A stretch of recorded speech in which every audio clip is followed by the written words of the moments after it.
Θεόδωρος Μπεράτης, Ιωάννα Σιδέρη και Σοφία Ζαχαροπούλου.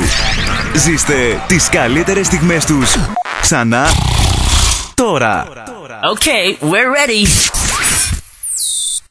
Σας έχω σύντομα ανέκδοτα γιατί θα γελάσετε με πολύ συντομία. Είμαστε σίγουροι για τη συντομία. Γιατί μάνα μου. Τώρα. Έχουμε μάθει εμείς τα σύντομα.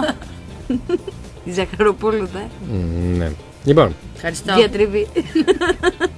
πώς ψαρεύει ο Τσακ Νόρις?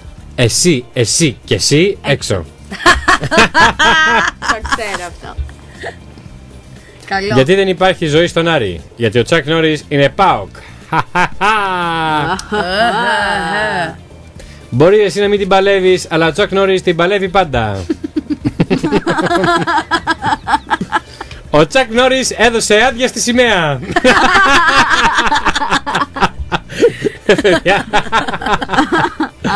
Ωραίο, μπράβο μου. Ο Τσακ Νόρις βάφτισε τον ονό του.